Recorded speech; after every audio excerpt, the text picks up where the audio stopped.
Apa hukum ngupil sedang puasa?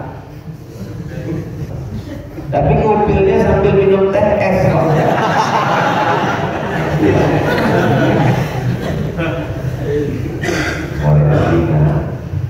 Sampai masuk ke dalam rongga itu batal.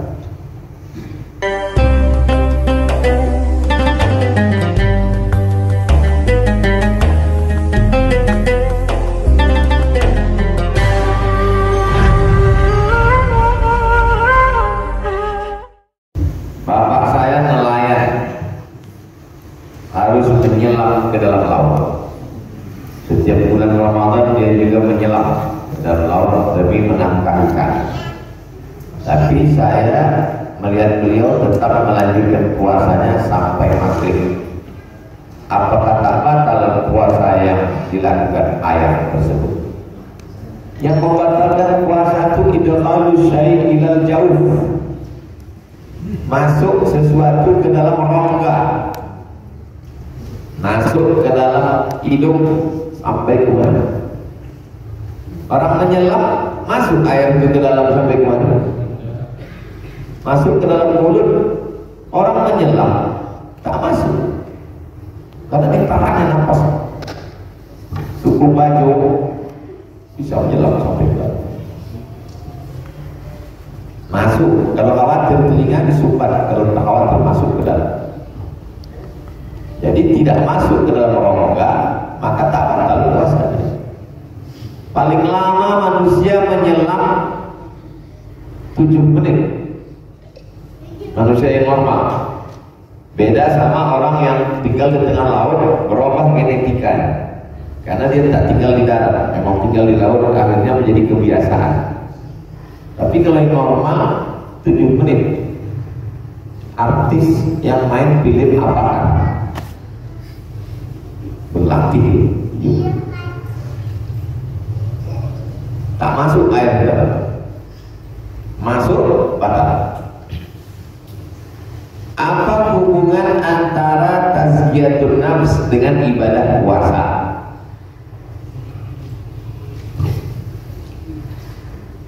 Qad aflaha man tazakka, beruntunglah orang yang mensucikan dirinya. Keinginan hawa nafsu, ingin makan di bulan puasa bisa makan? Tidak. Ingin minum di bulan puasa bisa minum? Tidak. Ingin berhubungan kelamin bulan puasa? Tidak. Makannya halal, minumnya halal, bininya halal, tidak dilakukan. Sedangkan yang halal aja bisa, apalagi yang haram. Menengok yang haram? Tidak. Mendengar yang haram? Tidak. Mencakapkan yang haram? Tidak. Berpikir yang haram? Tidak. Marah? Tidak. Maka yang paling bagus untuk mengatasi penyakit batin adalah puasa. Makanya kalau ada orang emosinya terganggu, suruh banyak puasa. 8 hari dalam sebulan. Senin, Kamis, Senin, Kamis, Senin, Kamis, Senin, Kamis. Bagus lagi puasa Nabi Daud. Ya sumu yauman, wa yuftiru yauman. 15 hari sebulan. Saya jumpa pengusaha kaya Indonesia, namanya tak boleh sebut. Pas saya makan di rumahnya, mohon maaf Ustaz, bukan tidak menghormati Ustaz, ini memang tradisi saya. Jadi Ustaz silakan makan. Bapak puasa? Ya. Puasa Senin Kamis? Tidak. Puasa Nabi Daud? Tidak. Bapak puasa apa? Puasa dahar. Puasa dahar, puasa sepanjang tahun. Sudah berapa lama Bapak puasa? Dan 2 tahun, 20 tahun. Sehat badannya, besar rumahnya, besar perusahaannya, lancar rezeki. Kalau duduk saya sama dia, sehat pula dia. Dibilang orang saya sakit. Kalau ada orang mengatakan puasa itu sakit, dia yang sakit. Sehat walafiat. Jadi berpuasa itu batinnya sehat, badan pun sehat. Saya bertamu ke rumah jamaah, dikasih jamaah selebaran. Tolong baca-baca Pak Ustaz. Saya baca. Namanya fasting terapi. Terapi tak makan. Bukan orang Islam, orang Amerika. Jadi katanya semua makanan kita itu ada racunnya. Makan nasi goreng, kenapa nasi goreng itu enak? Pakai micin. Ada zat kimianya. Dalam nasi goreng ada ikan asin. Ikan asinnya tahan berbulan-bulan dan tidak dikerumuni lalat. Kenapa? Karena lalat tahu di situ ada formalin. Manusia tak tahu, dibelinya dimasak, enak, pengawet, awet dia juga pengawet. Masuk ke dalam badan, berubah menjadi molekul-molekul yang menggumpal, mengkristal, menjadi kanker, kanker. Dan dengan terapi fasting ini bisa dia hilang. Karena badan tidak dikasih makan, badan memakan dirinya sendiri. Jadi yang menggumpal-gumpal dimakan oleh badan itu sendiri. Tidak makan, tidak minum selama 8 hari dalam sebulan. Anda jangan makan, jangan minum 8 hari sebulan, sehat. Allahu Akbar. Nabi sudah mengajarkan kita tak makan 8 hari dalam sebulan. Senin, Kamis, Senin, Kamis, Senin, Kamis, Senin, Kamis. 8 hari. Apalagi 15 hari. Sehat.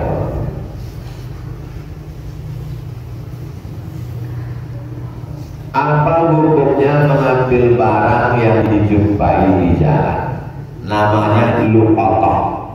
Luqatah dari kata likul laqit, saqit, laqit, jatuh ditemukan, luqatah. Barang luqatah dihukumkan selama setahun. Kalau tak ada pemiliknya, maka itu menjadi hak milik orang yang menemukan. Contoh uang 50.000, helm.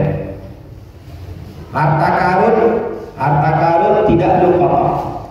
Digali tanah dapat emas, namanya rikaz.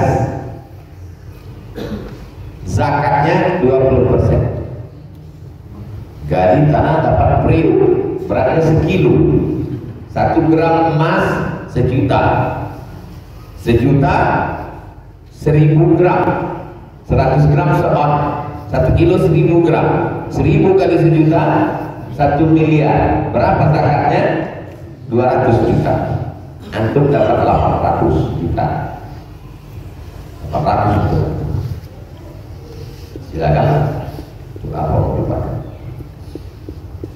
Bagaimana status amil zakat di masjid yang tidak diangkat oleh ulil amri? Apakah boleh mereka menerima zakat fitrah dari pintu amil? Sebaiknya masjid berkoordinasi dengan Basnas, Badan Amil Zakat Nasional Kabupaten Kampar, dilantik oleh Bupati.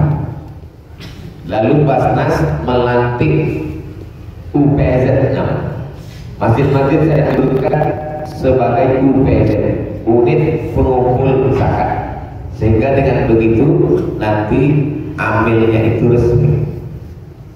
Kebetulan Yayasan Tabung Wakaf Umat itu pembinanya salah satunya Ketua Basnas Kota Pekanbaru. Maka beliau menghimbau supaya setiap masjid menjadi UPZ, unit pengumpul zakat di bawah Basnas. Demikian solusi. Saya seorang pekerja di salah satu perusahaan bersih-bersih rumah, gajinya per bulan. Namun saat menyelesaikan pekerjaan saya, dapat duit tambahan dari pemilik rumah. Tip dari perusahaan kami tidak membenarkan untuk mengambil. Kalau perusahaan tidak membenarkan, orang itu mengasih, maka perusahaan sebelum mempekerjakan memberitahu, kami dari pihak perusahaan tidak membenarkan saudara mengasih. Tak boleh itu ambil, karena itu MOU, perjanjian antum dengan perusahaan. Takut dia merusak kinerja. Nanti kalau dikasih tip rumahnya bersih, kalau tak dikasih rumahnya kotor. Ini merusak kinerja orang. Kalau mau ngasih hadiah, kasihlah hadiah yang tak ada sebab. Ini ada sebab, nanti rusak kinerjanya, perusahaannya juga rusak. Bagaimana pendapat Ustaz? Apakah tetap diambil duitnya atau ditolak Pak Ustaz? Hubungan antum dengan perusahaan memberitahu supaya orang disiplin, karena ini merusak mindset, cara berpikir dia rusak. Nanti kalau tidak ada tim, ini biasanya orang di Indonesia semua pakai tim, akhirnya rusak. Orang Barat, orang Maroko, saya mau mengurus surat, saya kasih dia bukan duit, cendramata, kenang-kenangan dompet Indonesia dari kain batik Suram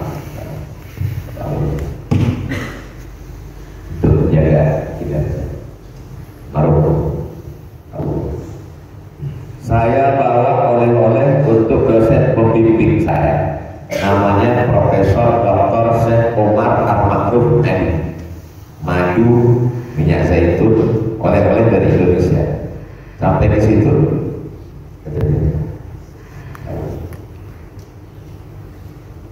takut dia rusak penilaian dia gara-gara nanti setelah sidang selesai pemilihan. Syekh Omar Al-Makhruf datang saya ke penguji namanya Dr. Haidar, orangnya lembut, baik, datang disambut hadiah. Makanya nilai di Indonesia mudah, karena dosen tergantung apa yang dibawa mahasiswa. Merusak kinerja, merusak nilai, merusak etos kerja, merusak penilaian, semuanya rusak gara-gara. Kalau mau ngasih hadiah, kasihlah yang tak ada kepentingan.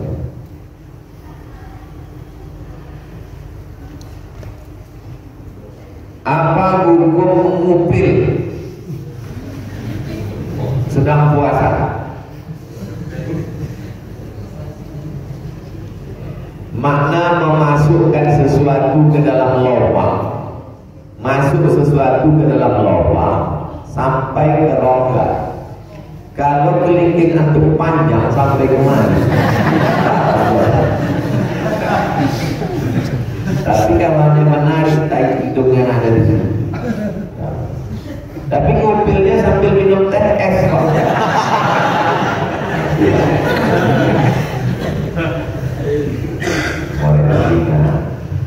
Sampai masuk ke dalam rongga itu baru. Makanya kita sebelum sholat subuh itu istighfar supaya bersih semua, supaya tak menggumpal tai hidung sampai payah bernapas.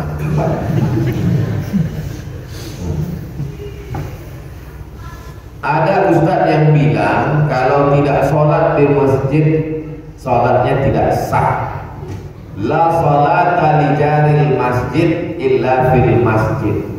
Orang yang tinggalnya di dekat masjid tidak sah sholatnya kecuali di masjid. Hadis itu hadis dhaif. Hadis dhaif tidak bisa jadi dalil hukum, tak bisa jadi dalil akidah, tak bisa jadi dalil hukum. Dia hanya bisa untuk motivasi beramal, untuk tarhib dan tarhib, untuk nakut-nakuti bisa. Tapi kalau untuk dalil hukum tak bisa. Jadi gimana kalau sholatnya di rumah karena telat bangun? Dia tetap sholat. Hadis tentang sholat ke masjid, hadisnya yang sahih, Nabi selesai sholat, Nabi bertanya, asyhadu fulan, asyhadu fulan, asyhadu fulan, mana sebulan dapat masjid, la uharriqanna alaihim buyutahum, kubakar rumah mereka yang tak sembahyang di masjid. Sampai tak sembahyang di masjid, kubakar rumah mereka. Cara tauhid ancaman. Menurut kaidah ilmu usul fikih, kalau di dalamnya ada wa'id ancaman lil wujub, berarti sholat berjamaah masjid itu hukumnya wajib menurut mazhab Hambali. Saudi Arabia itu mazhabnya Hambali.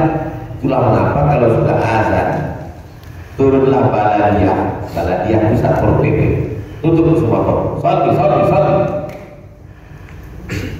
Mazhab Maliki sholat berjamaah masjid itu sunnah muakkad.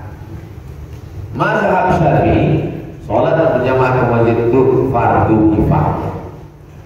Itulah makanya di tempat kita asal udah ada adik-adik mahasiswa di masjid ada cukup karena fardu kifayah. Ambil mahasiswa satu dulu masjid, nah, kalau kebanyakan supaya selesai fardu kifayah, kami malas kayak gitu. Itulah fenomena. Dia ada, dia iqamah, dia imam, dia makmum, dia khotib, dia bersihkan, dia semua. Giliran orang tak masjid, dia kena amuk. Itulah yang terjadi. Bagaimana jika wanita mempelajari ilmu bela diri seperti silat dengan niat untuk melindungi dirinya jika terjadi tindak kejahatan? Apakah boleh wanita belajar bela diri dengan pengajar pria dikarenakan pengajar wanita masih kurang? Syarat yang pertama, pakaiannya tidak sempit, menutup aurat. Perempuan itu yang boleh nampak illa hadza wajah wa hadza tapak kanan. Jadi bajunya sampai ke mana? Dia pakai kaos yang menutup sampai ke mana? Kaki terbuka, baju silat sampai ke mana? Celana dalam licin, pakai celana yang tidak sempit, tidak bersolek-solek jahiliyah, supaya pelatih itu tidak sampai. La yakhluwanna rajulun ma'amra'atin, tak boleh berduaan, mesti ramai. Usahakan pelatihnya laki-laki, kecuali semua pelatih laki-laki mati udah. Hanya ada laki-laki pelatih perempuan tak ada satu, cuma ada satu pelatih laki-laki. Tak terelak, kita akan menghadapi Israel, menghadapi pasukan Tiongkok. Perempuan mesti pandai bersilat. Nah, maka perempuan mesti bela diri. Dengan syarat itu boleh. Tapi kalau menyebab terbukanya pintu maksiat, darul mafasid, menolak mudarat, muqaddam ala jalbil masalih, lebih diutamakan daripada mengambil manfaat. Bela diri itu manfaat, tapi kalau diteruskan mudarat, menolak mudarat, lebih diutamakan daripada mengambil manfaat. Pakaian terbuka, melatih laki-laki, terjadi sentuhan, terjadi macam-macam. La tattabi'u khutuwatis syaitan, jangan ikuti langkah-langkah setan. Tapi kalau perempuan ramai, pelatih satu, tak ada sentuhan, hanya mengajarkan gerakan, orangnya soleh, tahu sholat, sudah beristri, orangnya warah, menjaga pandangan. Jadi saya membolehkan mengikut fatwa ulama dengan syarat yang ketat. Karena kalau tidak nanti saya disalahkan. Kenapa perempuan mengalami pelecehan? Karena tak ikut karate. Kenapa tak ikut silat? Padahal udah dikasih, dilarang Ustaz Somad. Aku juga yang kena lagi.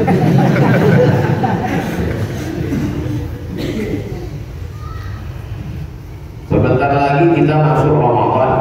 Apa hukumnya yang tertidur sesudah azan subuh, baru terbangun dan langsung berniat untuk puasa Ramadan? Niatnya sebelum azan subuh. Maka di masjid-masjid setelah tarawih, Bilal nauli shawm yarhamkumullah, berniatlah puasa besok, semoga kamu dirahmati Allah. Nawaitu shawma fadlan ada ifradu syahr Ramadan al-sanati ta'ala. Balik begitu, bangunnya azan subuh, sah puasa. Tapi kalau tak berniat, tertidur, bangun pas Allahu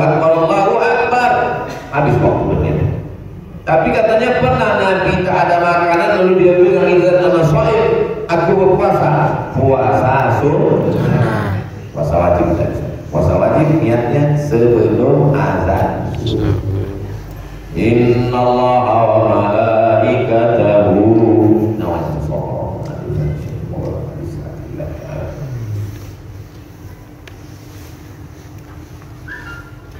apa hukumnya mendirikan dua masjid dalam satu kampung padahal jaraknya tak jauh? Ini Masjid Al-Azhar, Universitas Al-Azhar, ini Jalan Raya. Jalan Raya. Ini Masjid Husain, Kepala Sayyidina Husain di Kairo. Bersaut-sautan menara Masjid Al-Azhar dengan Masjid Husain. Ini Masjid Al-Azhar, ini Jalan Raya, ini Masjid Husain.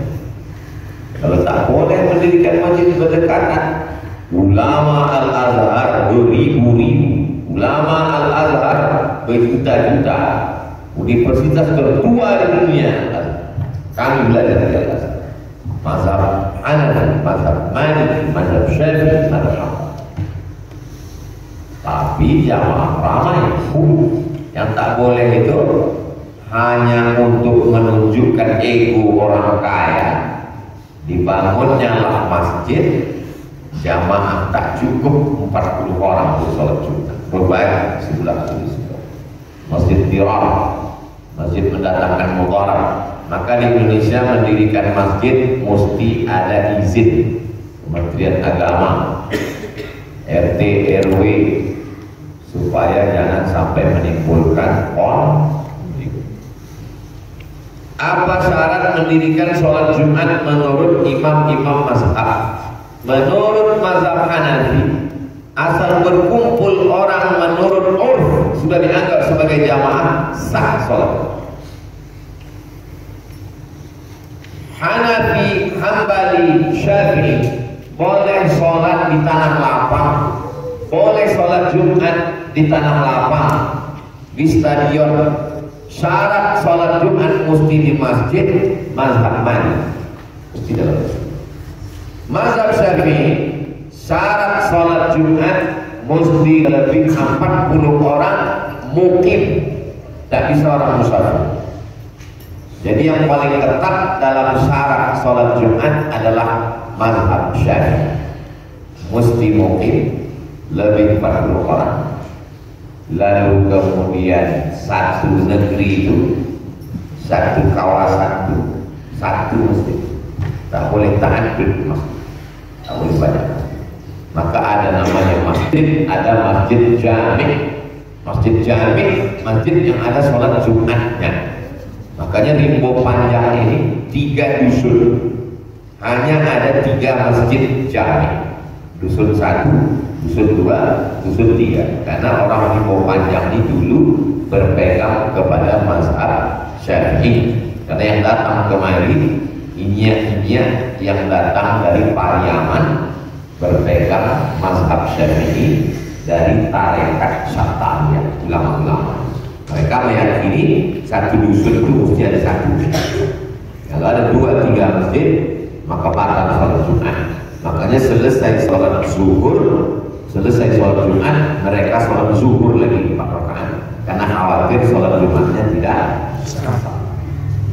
Jadi yang kita lakukan sekarang ini, berserak-serak masjid ini tidak murni mazhab Syafi'i, bercampur dengan mazhab Syafi'i. Makanya ada sebagian seperti Syekh Muhammad Sa'id Ramadan Al-Huti, dia setiap selesai sholat Jumat, dia sholat zuhur lagi 4 rakaat, walaupun sendirian. Kenapa? Dia ragu, khawatir jangan-jangan sholat Jumat itu tidak sah kalau berpegang murni mazhab Syafi'i. Demikian kaji kita subuh ini, mudah-mudahan menjadi bekal kita untuk hidup dan untuk bekal menyambut bulan suci Ramadan. Di akhir majlis sebelum sholat isya 2 rakaat, usolli sunnatal isya rakaatain lillah. Berdoa kepada Allah, mudah-mudahan selalu diberikan kekuatan iman ala hadhihi wa kullu shalihah al-fatihah. A'udzubillahi minasyaitonir rajim. Bismillahirrahmanirrahim. Alhamdulillah rabbil alamin arrahmanir rahim maliki yaumiddin. Iyyaka na'budu wa iyyaka nasta'in ihdinas siratal mustaqim siratal ladzina an'amta 'alaihim ghairil maghdubi 'alaihim waladdallin. Allahumma shalli 'ala sayyidina Muhammad وعلى آل سيدنا محمد. السلام عليك يا رسول الله. يا ربي بالمصطفى بلغ مقاصدنا واغفر لنا ما مضى يا واسع الكرم. ربنا عليك توكلنا kepada Engkau kami bertawakal, wa ilaika anabna kepada Engkau kami akan kembali, wa ilaikal masir semuanya akan menghadap Engkau. La tuzigh qulubana, jangan palingkan hati kami. Ba'da idh hadaitana, setelah Engkau berikan hidayah kepada kami. Rabbana hab lana minas shalihin, jadikan anak kami anak-anak yang saleh dan salihah. Rabbana hab lana min ladunka dzurriyyatan thayyibah, berikan kami keturunan yang baik-baik. Allahumma a'inna, tolongkan ala dzikrika, supaya kami selalu berzikir dengan wa syukrika, selalu bersyukur kepada wa husni ibadatika, selalu beribadah dengan ibadah yang baik. Rabbana atina fid dunya hasanah wa fil akhirati hasanah wa qina adzabannar. Sallallahu alaihi wasallam Muhammad wa ala alihi wasallam. Assalamualaikum warahmatullahi wabarakatuh.